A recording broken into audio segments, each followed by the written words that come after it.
And Cass said that when she spoke to me about team science, she could hear how it sparked joy for me. And I was so touched by that, because it really does. And if I could talk about team science all day long, I would. Please feel free to question, ask questions, ask follow-ups, however you want to do that. You may notice today that even though I'm coming here from Iowa State University, I have an accent. And so I thought I'd take that right off the bat and tell you that I'm from New Zealand originally. That's a Kiwi, that's Kiwi through and through. And this picture you're seeing right now is in fact Rangitoto, which is our local island. That's the island I would kayak to on weekends and eat lunch at the summit and then kayak back to shore. One of the reasons that I share that directly with you today is that it's really important, especially as we're talking about virtual world and virtual meetings, that we understand that people are not just a floating head. In my case, my internet today is going in and out, so I am giving you just the floating head shot rather than seeing me moving. But you can know this about me, I talk with my hands a lot, and so I'm doing that in the background here. At the beginning of meetings, and we're doing this today as an overview brown bag, but I want to make sure that you have some tools and techniques to take away, like that you can start tomorrow using. So I'm going to tell you why at the very beginning, I like everyone to do an introduction. Now, this is a large group, so I'm not going to do that today, but when you're meeting virtually with your smaller groups, it's really important to sort of connect at the human to human level. So one of the things that I often ask is that everyone goes around and says, what's a surprising thing that people don't know about you? For me, once they get over the accent, they realize that there are some other things that are surprising about me. And I often share that it's really easy for me to walk on a tightrope. So it has something to do with the way I walk normally. One of the things I want you to take away today are icebreakers. When you start meeting with people, your icebreakers, you can ask something about what would they be surprised to learn about. What was your worst job ever? Always gets a good response. And then there are other things, like if you were a car or a superhuman, which would you be? Any question that gets people talking, because you want everyone to talk at the beginning of a meeting so they're not sitting there silently ignoring you for the whole meeting. Part of being virtual is making sure that we're really intentional about getting people to join and be a part of the meeting. So any question that's not too personal and could be answered in 1 minute gives everyone a chance to speak, gets the ball rolling, and increases that human-to-human connection. So it's a good way to start your meetings. Now that we've started our meeting, I'm going to talk to you a little bit about our agenda for today. Today, I'm very excited. I understand that most of the participants on this call are students who are joining the DSPG team and may not have been involved directly with this team before. And so today we're going to talk about what team science is, what does it mean to be part of a great team, sharing recognition and credit, handling conflict, listening to each other, evaluating both you and others' contributions to team science. Then we're going to talk about teams that work and teams that don't work. I want to point out that so much of the building block of team science comes from the National Institutes of Health, and Michelle Bennett and her team put together the actual manual for team science. And that's a photo of it right up there on the side. Collaboration in Team Science, a Field Guide. Lots of what we talk about today comes directly from there. And it's really a valuable resource that I would recommend to everyone as you move forward. So we're going to start off today with what is the science of team science? Everyone's been on a team before. A lot of people have done homework for other people on the team and they equate teams with group projects. And I want to make sure that we clear that up right away. Science of team science is not just groups working together.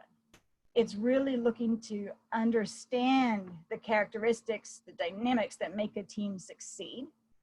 And by being intentional with everything we do in bringing the group together, we're trying to develop these strategies that prevent or reduce conflict, and really develop that cutting edge research as we move forward. So this is what team science is, but how do we know? Who does this regularly? Who makes the magic of teams? And as I mentioned, Michelle Bain and I really started off. There is now, in the last 10 years or so, there's been a real development towards team science as a practice. There are no qualifications specifically designated for team science.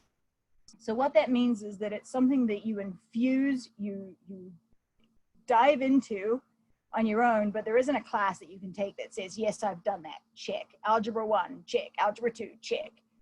This is something that you have to commit to internally and as a team. At Iowa State, as Cass mentioned, I run a Team Science Academy where we provide tools and resources for participants to work through items. Now, the reason I'm telling you about this today, because no one here can sign up for that, right, is that the bottom line of doing any kind of Team Science Academy and team science work is that these are skills that are built up over time. You can commit to the learning and get that. It's different when you're working with an industry team versus a scientific research team. So we're going to talk about just a quick general overview of what is a scientific research team. And I think of this as a continuum, right? On the low side of the teams here, we've got the investigator who's working on a project, mostly their own idea. They may have funding to include some graduate students and a postdoc or two. But basically everyone answers up, and that is to the investigator, and you kind of do jobs that are assigned to you as a task. Research collaboration, on the other hand, that kind of mid-level of the continuum here, is when everyone sort of brings some kind of expertise to a problem that no individual can solve on their own. And this can be something that we have a statistics person running a statistics program and is very limited interaction, or can be people who are really jumping in and we're discussing how do we, with that statistician, how do we best approach collecting the data so that we can run this and tell an actual story. So we have some brainstorming and some data sharing there. Integrated research team, and that's, for me personally, that's the goal when I work with these teams with interdisciplinary researchers, students, postdocs, and as well as the faculty, is that integrated research team works on a research problem where everyone brings their expertise, and not just their expertise, but their questioning nature, their desire to share and learn. There are regular meetings and discussions of the team overall goals. A successful team here, a scientific research team, has a goal. You have a question or many questions that you want to answer. So it's really important, though, that every team has a leader. And then there are, to understand that there are additional leadership roles within the team. It does not work when you have a whole bunch of leaders running around like chickens with their heads cut off, all trying to individually do their goals and then call it a team. That's not what we're talking about here. We're talking about really developing together. So how do you know if you're part of a great team? Being part of a great team, and I'm sort of loath to read quotes, but this one is especially good. So we're going to go ahead and read this one out loud. When you ask people about what it's like being part of a great team, what's most striking is the meaningfulness of the experience.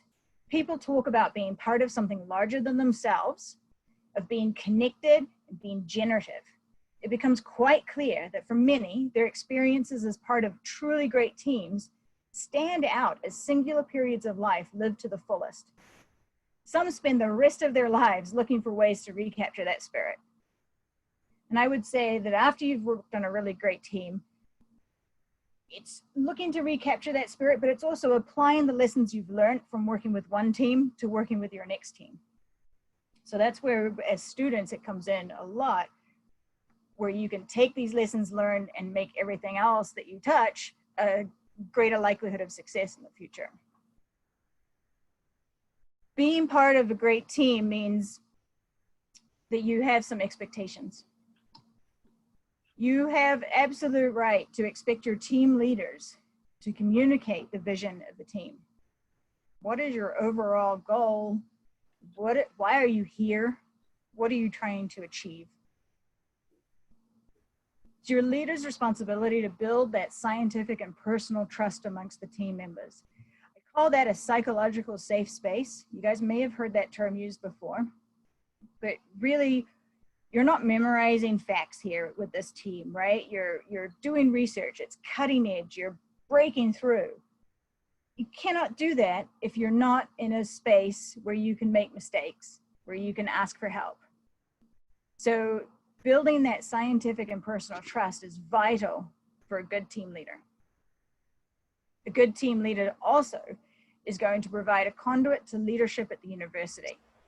And that means they get funding ultimately, but they also get and they have a voice that could be heard by the leadership. And perhaps outside of the leadership of the university, your great leader is going to be wanting to provide a conduit to employment, whatever your chosen field is as you go on, being a great writer for recommendations. These are people who help shepherd you through. A team leader who is respected always respects their team, and they teach people how to foster that mutual respect. Sharing data and credit is vital. Everyone has been on a team where the leader said they did it all themselves and uses I language an awful lot. And what we want to encourage team leaders always to do is to use that we language. Share the data, share the credit, and talk about the team. And then no breakthroughs happen if you're doing the same thing day in and day out. So they need to challenge the status quo while containing conflict, but allowing it to break the eggs to make the omelet. So you're not wanting to eliminate conflict. To illustrate all of these pieces, all of these items that leaders need to do, great teams support mentoring. And this doesn't need to be a formal mentoring program. And it doesn't have to just be between your team lead PI and your students. There's mentoring that goes peer-to-peer between one faculty member and another, student to student. Students with great skills that are brand new can be mentoring faculty members who have been faculty members for 30 years. So it's not a sort of hierarchical mentoring, but great teams support and encourage mentoring. A couple of tips for the mentee to remember when you're in that role is to be curious, to be clear about what you want to achieve, right? If you walk into a bar and you say, I want a drink, that doesn't get you anywhere. But if you walk into the bar and you say that exactly the kind of margarita you want, you get the exact margarita you're looking for. So to be clear, we want to know what you want to achieve. And it's really important, especially as we're doing this in a virtual setting, to share your personal learning style. I'm kind of a geek. I'm kind of scientifically minded. I like lists and ideas. And if you give me a bunch of readings, I'm really happy. I work a lot with people who maybe have a more nebulous learning style. They want to do it active. They want to try something out without having to read the manual. You can't work together well unless you can communicate across those different personal learning styles. So it's really important to be upfront about what your personal learning style is, as well as being open to learning a little bit more about others' personal learning styles as you go. By the same token, tips for the mentor: mentors need to be open. That means that you're not telling people what to do, you're mentoring. Mentoring's a conversation. There's a reciprocity in the relationship. And mentors need to be prepared to share their mistakes, their vulnerabilities. You're not being seen as some kind of God. You need to say, I screwed up, and here's a psychological safe space that we can use and talk about what I did wrong which then helps the mentees eventually to come to them with any issues that they've had, and wanting to own up to mistakes and to be vulnerable. And a great mentor prompts and asks questions, never assumes that everything's going swimmingly well because you haven't heard of anything from your mentee. Now, I just want to also stop here and say, I'm a mentor and a mentee at the same time. And it's my true belief that we all are. So I don't want you to think, well, I'm a first-year student, so I have to be a mentee, or I am a senior faculty member, so I have to be a mentor. We all can do both of these roles as part of our great teamwork and helping each other. So we talked about leaders. We've talked about a little bit of the mentees and mentor relationships. What does it take to be a great team member? What do we expect from the team? And if nothing else today, I want you to really hear that teams and team science, effective teams, is an intentional decision. So what does it take to be a great team member? It's a commitment. It's a commitment from you personally that you are going to commit to building this team, that you're going to recognize that others in the team may not share your understanding or perceptions. Their lives could be completely different from yours. You know, we're seeing this with the civil unrest right now in the world around us. People's perceptions of walking down the street can be very different. People's perceptions working together in a team, very different, even if you're looking at the same team in the same location.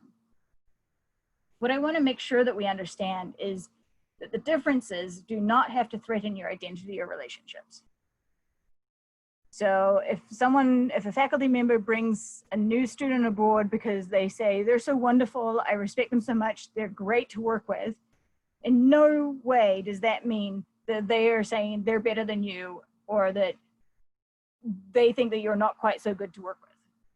There's no threatening of your identity and your relationships when you're adding team members and differences. In fact, the diverse viewpoints and experiences and backgrounds really, really add to the learning. One of the things that you really have to take stock on if you're going to be involved in a team, and you guys all showed up today, so I'm going, yep, these guys all want to be part of this team, is that they need to have a willingness to contribute to project milestones. You have to say, I'm going to give it my all. Attend and fully participate in internal meetings. Contribute to the intellectual pursuits of the team. This can be intimidating. This can be really intimidating when you're sitting in a room and there's senior people there and you have an idea, but you're not sure if it would work. You're committing as being a part of a great team to speaking your piece, to bringing up those ideas. Even if they're terrible ideas, even if somebody tried it 20 years ago and it failed, there's no way for you to know that. You could have a lightning moment when you suggest something that no one has ever thought of before. So you need to really adjust your mindset. And I like to say this to my staff members as well as my students. If you're invited to the meeting, sit at the table. And by that, I mean, you don't get invited to a meeting so that you can crowd around the chairs at the back of the room. If you're invited to the meeting, sit at the table and participate. Always, when you're breaking new ground, you're breaking something. So preparing for disagreements is vital. Learning how to disagree effectively is something that I would expect your team to teach you as part of that great team. And being prepared for the disagreements and for learning how to disagree is what it takes for you guys to be a great team member. And then another thing great team members do is they talk about their team. They identify with their team, and then they engage with the people I call stakeholders. This could be anything from your own personal advisors to teams if you're at like a Model UN. You're talking about this team and what they've done for you in a positive way. some of these things are a little easier to do if you're all lined up in the same room. You start to get that jovial feeling, you start to contribute. But I want to tell you today, and I'm speaking from my experience, but also there's like a 700-page book that I've got a picture of at the end that talks about this. You don't actually have to meet in person to have a great connection with your team members. Teams at a distance, as long as you're doing video conferencing, can really work well. It decreases with just phone calls, and emails, it decreases even further. So if my internet wasn't going a bit dodgy today, I would definitely have had you guys see my face so that you can connect with me as an individual and connect as that team. So when you're working with teams at a distance, you need to really be prepared. And by that, I mean the usual things that I have up here. Time zones, right? 7 a.m. or 6 a.m. in California is not a great time to schedule a group meeting. Even if you're on the East Coast and you're scheduling and you're thinking, oh, let's start the day off and we'll all be together and we won't be interrupted. You've got to really think about those time zones. That's a real issue with teams at a distance. Agendas are useful because it is kind of easier to get off track on a virtual group even than it is in a regular meeting. And it gives people a chance to really get prepared for what they're going to be talking about during that meeting. You can't wing it quite the same way you can with an in-person meeting. Reliable technology is key.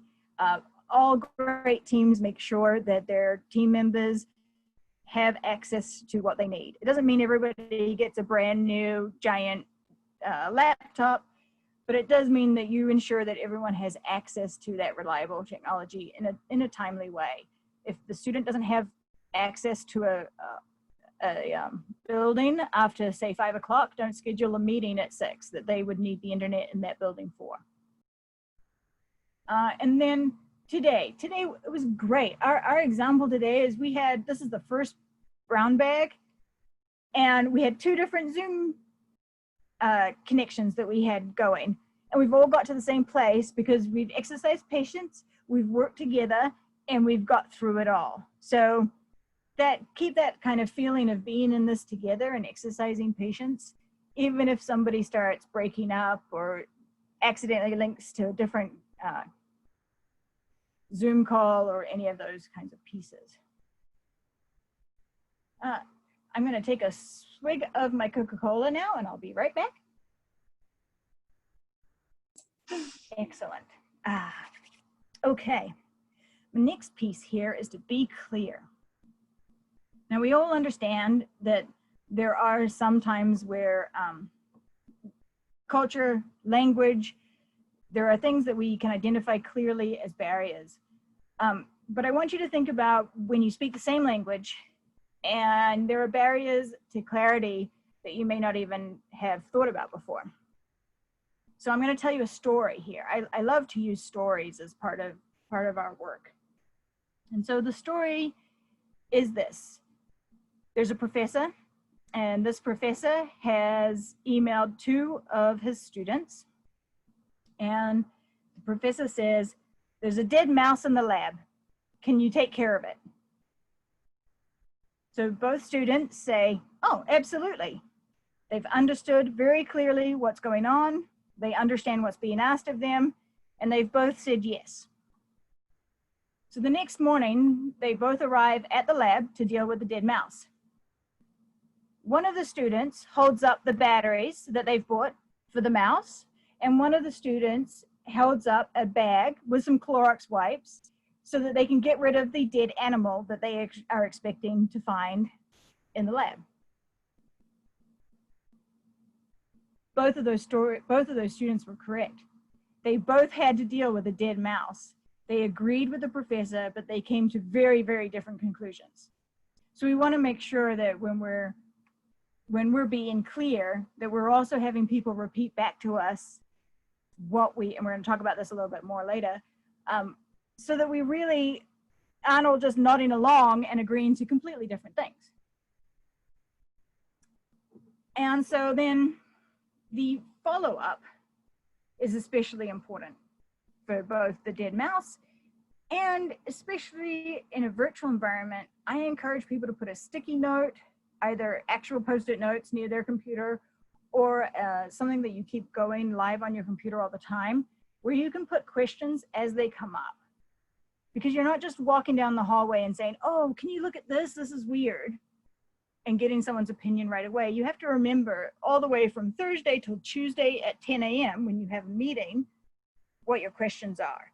So keeping something, a paper or a note that you can put your questions or observations so you don't forget, keep that with you right away. In fact, I would say after our meeting today to go home and start that note directly, so that anything that comes up from this story you can talk about with your advisors next time. Another thing, and this is a little bit more effort, but another thing that I encourage my team members to do, and especially team members being staff and or students, is to keep track of accomplishments and activities. And the way I do this is I have this in a weekly narrative report, which I have put up here. Two things I want to make clear right away. This is for the team member to use. This is a report to my boss on all the activities I've done this week. The way that they like.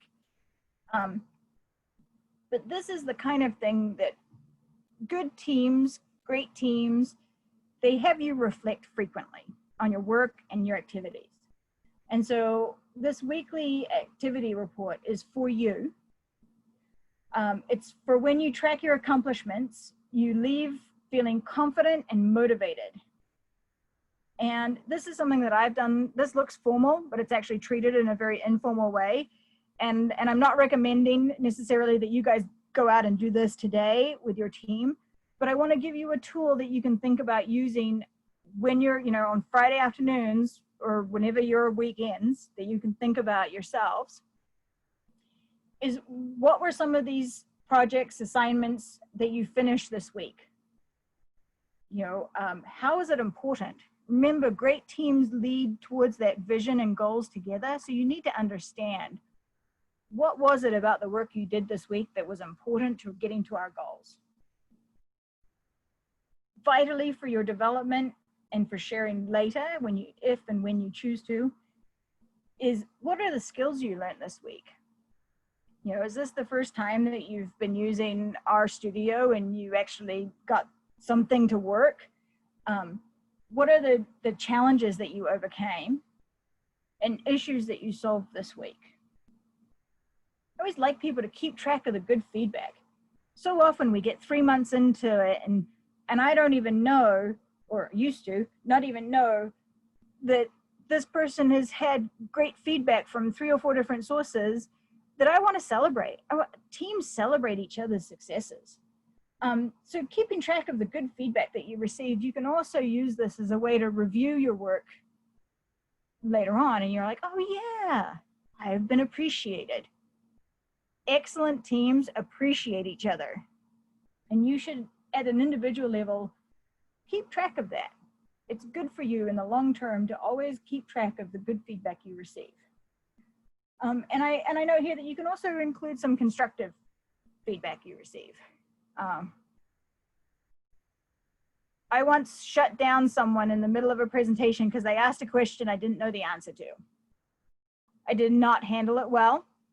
And I got feedback from one of the individuals who was part of the team of like some ways I could have handled it a little bit better. And I have to tell you that constructive feedback for the next 8 years so far has helped me immensely in every presentation I give.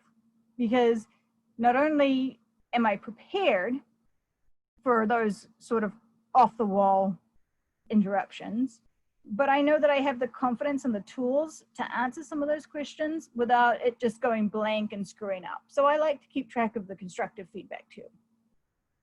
Things that you're proud of, and also research is part of a continuum. So what would you like to accomplish next week? So this is just a simple, and it's taken me longer to talk about this sheet than I would expect somebody to take to fill it in.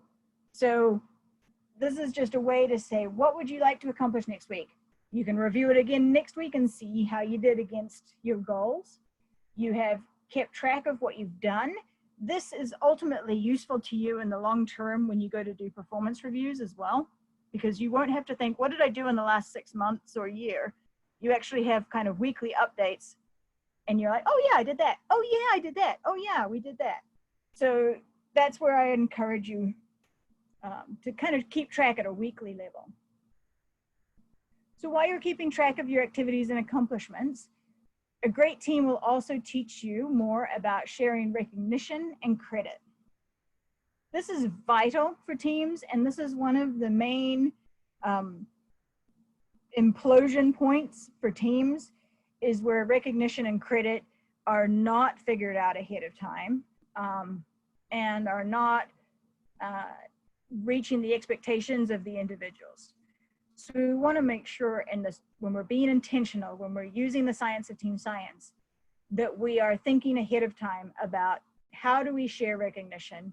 How do we, the third point here is incredibly important. What are the established processes for identifying authorship?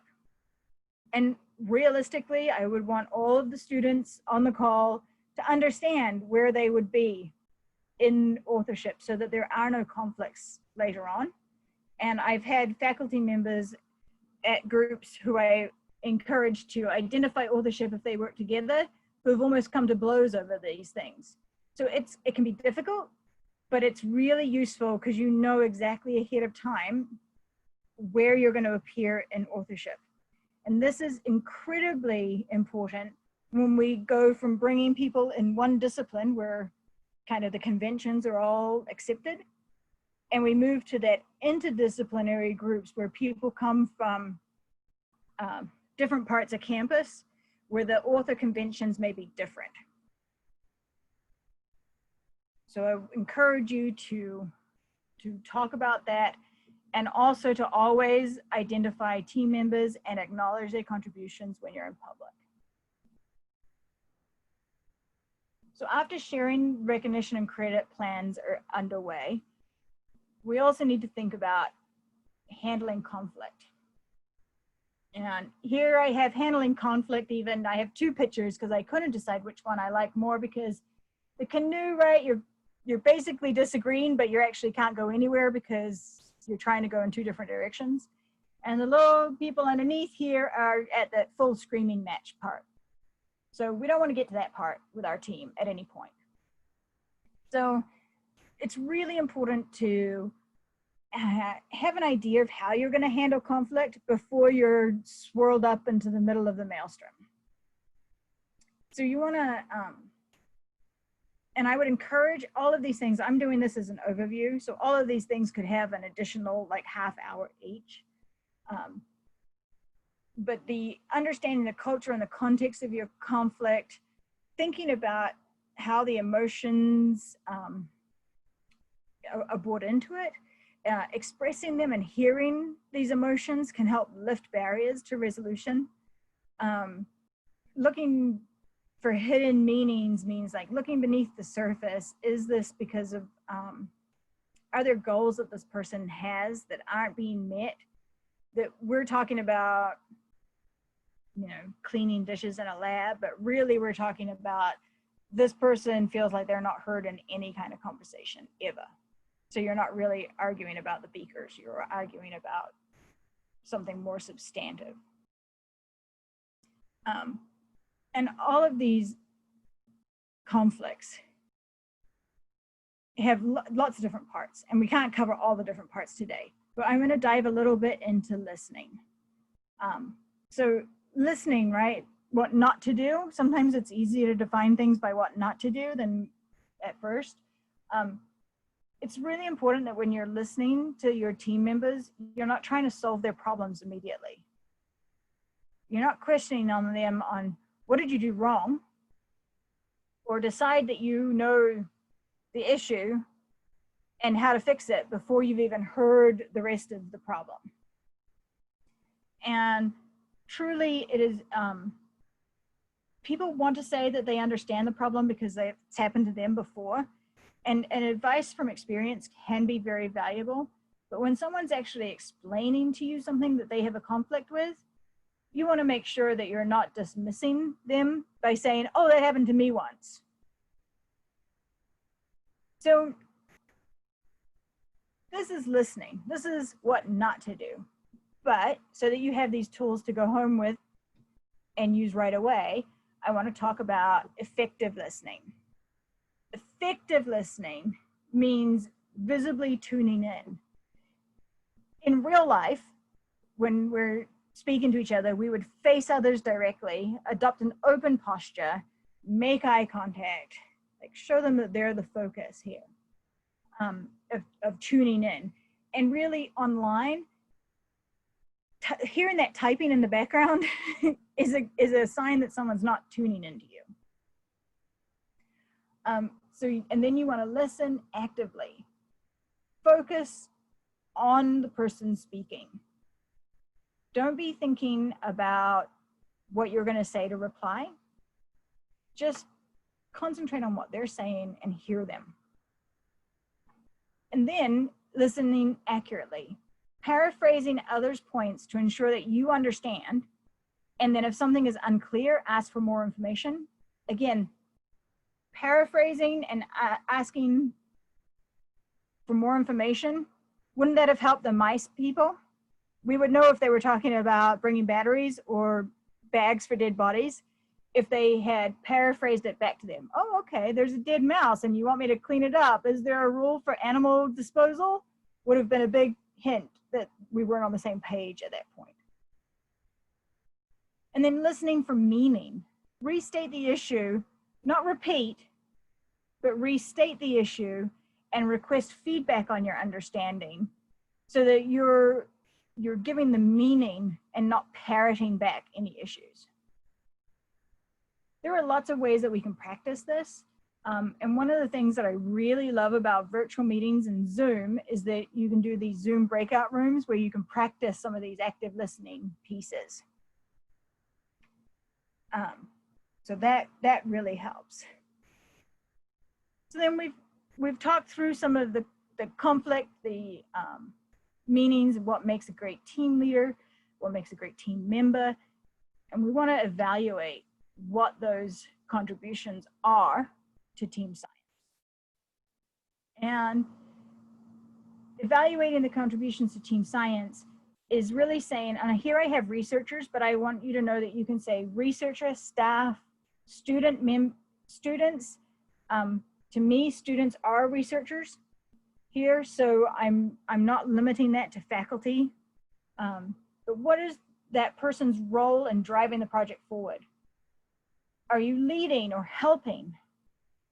What accomplishments can be directly attributed? So we want to speak a lot in we sentences, but we also want to make sure that we know exactly how we've contributed to the program. And then there are a few other details there, but you want to make sure that all the faculty members and students are understanding how their contribution is being valued. So in sum, we have teams that don't work. I love this picture. I use this in every single team science presentation that I give. These guys have worked really hard. They've achieved the goal of getting to the same place at the same time. But if you look closely on your laptops, you can see that these railroad lines do not connect. Teams that don't work have members that prioritize their own objectives. The leaders fail to provide clarity of roles, and people kind of hide mistakes. In teams that work, leaders join together with members interested in the same goal. You have that guiding professional growth, that thing I've talked about with mentorship today. And expectations, roles, and responsibilities are common knowledge. There's no secret sauce or secret behind the curtain negotiations going on. So in sum, to just round everything up that we've talked about today, team science is a quest to intentionally develop a great team. And being part of a great team inspires you for life, that you can use in any project the skills and tools that you learn. Team participants and leaders must understand how they're going to share recognition and credit, learn how to handle conflict effectively, learn how to listen, and evaluate yours and others' contributions to team science. And overall, honest communication, expectations, and shared scientific goals are the true key to success. So I do have a slide for questions. I don't know, Cass, if you've been keeping track of any questions that come up, or if anyone wants to just open the floor and ask. I think we have a few minutes left to answer some questions. We absolutely do. And if we don't, we also have some questions that you have for the team or that we kind of thought about yesterday from MentiMeter. So this would be great for people to throw in some questions. And if not, I'll post the MentiMeter link and we can play a game with a few questions of our own too. And that's so exciting. I love MentiMeter. Yeah, does anyone have any questions? First of all, thanks, Rachel. You are awesome. Does anyone have any like clarification questions or other questions with Rachel? For Rachel? If you do, please put them in the chat. And either way, please go to your chat. I just posted a MentiMeter. If you want to click on that, you can fill out a little survey that we have, and I'll share my screen of what this looks like. You can also just go to Menti on your phone. This is something that's super easy to use, so I'll put this in the chat as well. If you'd rather do this with your phone, you can go to menti.com and use the code 383994. I will share my screen and show you the results from this as people go on. Wait, it says voting is closed. Let me fix that really quick. I want to get all of you to vote.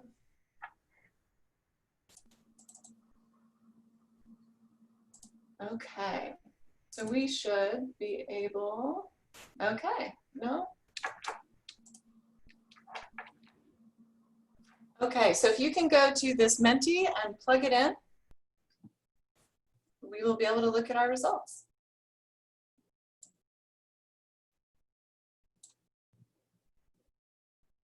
Can you see my, you cannot see my screen. Now, can you see my screen?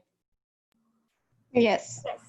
Great, so we have one person so far has a chance to vote, but there are 64 of you on right now. So let's get some action here.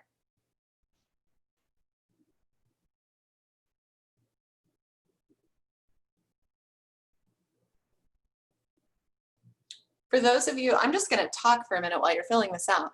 For those of you who haven't used MentiMeter, it's just an interactive way to get immediate feedback on the things that we're talking about. So we're going to be using this actually later today again during the data discovery. And it's kind of a fun way to capture large group responses to sometimes really personal questions. So we have 2 slides for you to do. After you fill out this one, it will say you have to wait for the presenter to move it forward. But we'll have this. And Cass, while people are still looking at that, I'm going to go ahead and there's a question in the chat about wondering about tips for team engagement, specifically in large Zoom calls. And I just want to highlight this MentiMeter approach, getting people to vote, getting people to say if they were happy about the football team, you know, the Super Bowl, getting people to vote about things of importance. This is a really simple way of getting everyone to feel connected in that team engagement using tools like this. So we'll give this just another minute, and then Rachel, do you want to talk about these questions? So some of these questions, I guess I'll tell you where they came from, and then we have some Rachel specific questions. But this was the Wayowski Team Science Survey, and these questions, Stephanie Shipp, the Associate Director for SDAD, helped identify these. We ran them past Rachel, and she helped us clarify, and we added a couple more. But why are these valuable questions, Rachel?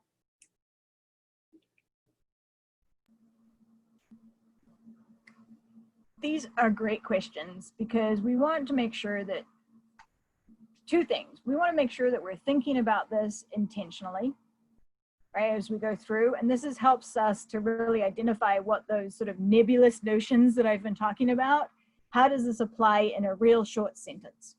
So it's kind of like when you write your thesis. You can write 150 pages, but if you can sum it up in one page, it's a really good, you know what you're talking about if you can sum everything up in one page.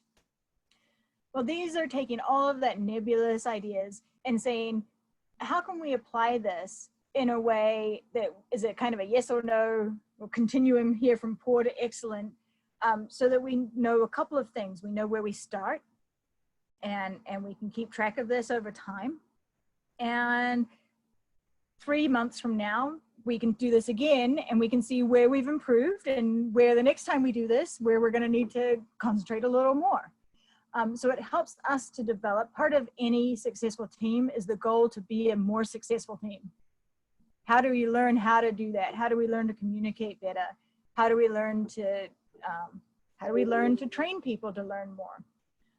So these are really important questions that kind of run the gamut from individual skills through, like, how does that individual interact with the team?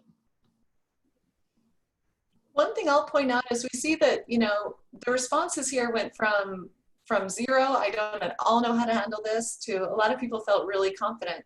But the biggest group is right here in the middle. So in your individual teams, as you're working on projects with one another, I would highly recommend that over the next week, you find time to talk about how will our team handle disagreements? How are we gonna address conflict? This is an area that we could really have some growth. We had a lot more people up on the top on function effectively. Many people feel pretty confident about their ability to identify contributions. Many people feel confident about their knowledge of research methods in a team setting. We've addressed this one. This one's a little more spread out, this to strengthen cooperation among disciplines, and this participate actively. You can see that the meat here is right in the middle. A lot of people have some questions about how they can be actively participating. So again, something to bring up with your teams. I'm going to move us forward to the next question. So if you have your phone or your browser open, please answer this next question. These are questions that Rachel came up with specifically for us, and I think they are my very favorite questions. I want to make sure we have time for them.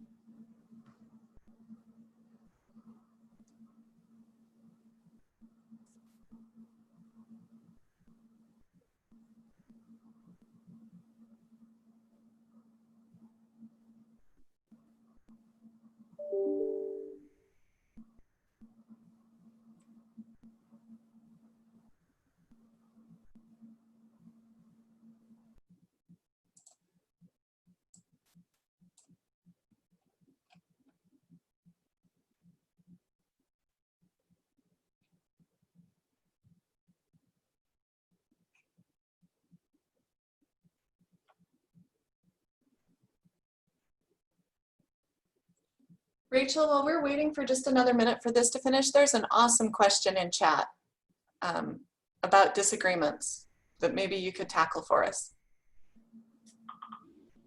Sure, let me see here. While disagreements, here's the question for those who don't have their chat open. While disagreements are bound to happen, there are two things that make them hard to deal with. One, it is hard and awkward to ask for feedback on something I might not be doing correctly or not understanding. And two, how to talk to other people when there are problems. And the person says, what are your thoughts? And that's a great question. And it's one of the reasons why Cass and I developed these, how your comfort level questions right here, is because every great team is going to teach people that psychological safe space where you can ask for feedback. You can ask for clarity. And so I want to encourage you not to just suddenly have in your power the ability to ask anybody any question, but anyone who's in that role of a mentor within the team, whether that's like a lab monitor or whether that's a faculty member or peer-to-peer students, to make sure that you're understanding that making that psychological safe space, showing your own vulnerability and saying, I too have made mistakes. The people I respect the most are those who have come into a meeting and said, I just screwed up majorly. and I'm going to tell you about it. And I'm like, wow, you're the VPR. This is awesome. I can now tell you with every confidence that I also made a teeny tiny mistake here, because they've opened themselves up to that. So while it is on all of us to, you don't get what you want out of life unless you ask for it. So we all have to come up and ask these questions, even if they make us uncomfortable. It's up to the people as well who we're asking the questions of to ensure that those people have access to ask in a comfortable way. I can tell you, I have been in roles where I've had to fire people, and that is never a comfortable thing, right? You don't expect that to be a comfortable conversation.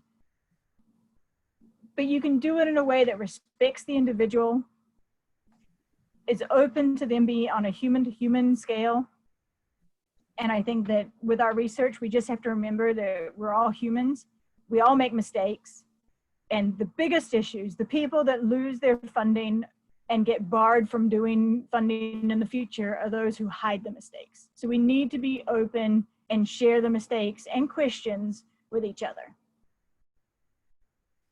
Thanks, Rachel. I just want to point out what people's responses are. I know we need to wrap up. This will be like our last minute, but you can see that sharing your opinions with senior faculty, there is a big distribution here, and a lot of people don't feel comfortable. So in your own DSVG teams, I mean, we can think about this at the national team, we certainly will, but at each of your home institutions, and then within your teams at your home institutions, make sure that you're creating the safe space Rachel's talking about, because there is a lot of concern there. People are less concerned about telling other students that they're wrong, but very concerned about pointing out mistakes from senior faculty or senior members of your team. More willing to point out, but still uncomfortable to point out mistakes by the junior member. But this is the part we want to think about that Rachel just said, is the reason you create this safe space is people need to feel free to talk about their own mistakes too. So we all make mistakes, and we need to talk about them soon so it doesn't get translated into what we provide for stakeholders. That's where it can create problems, because we're providing data insights to drive policy and programming changes. And so we need to know what the mistakes are and be able to adjust them soon. So thank you all. If there's any like last question, and then we'll let you go, but anything else I'm seeing in chat? Yep, some great comments. All right, Rachel, you are phenomenal. I wish we could see your face and tell you right to your face that you are fantastic. Thank you for coming in. If people continue to have questions, please send them, and we can forward some of these to Rachel. We'll also provide you some resources with team science trainings that you can look at for your own teams. This was really valuable. So thank you all. Yeah, you have people saying, thank you, Rachel. Thank you, this was great. Wholeheartedly agree. You're awesome. Thanks for your support and your help. And that's it. You guys have a little bit of break. Thank you all for inviting me here today and being open to hearing more about team science. Awesome. Thanks, everyone. We'll see you again. I know I got the time wrong on the last one, so will someone help me remember? Our next meeting is for the whole group, it is at 2:30 Central Time, which means 3:30 Eastern Time. And we'll see you this afternoon for what I think is just one of the greatest things that we can learn from this process. So thanks, Rachel. Thanks, everyone, for being here. We'll see you all this afternoon. Bye-bye. Bye now.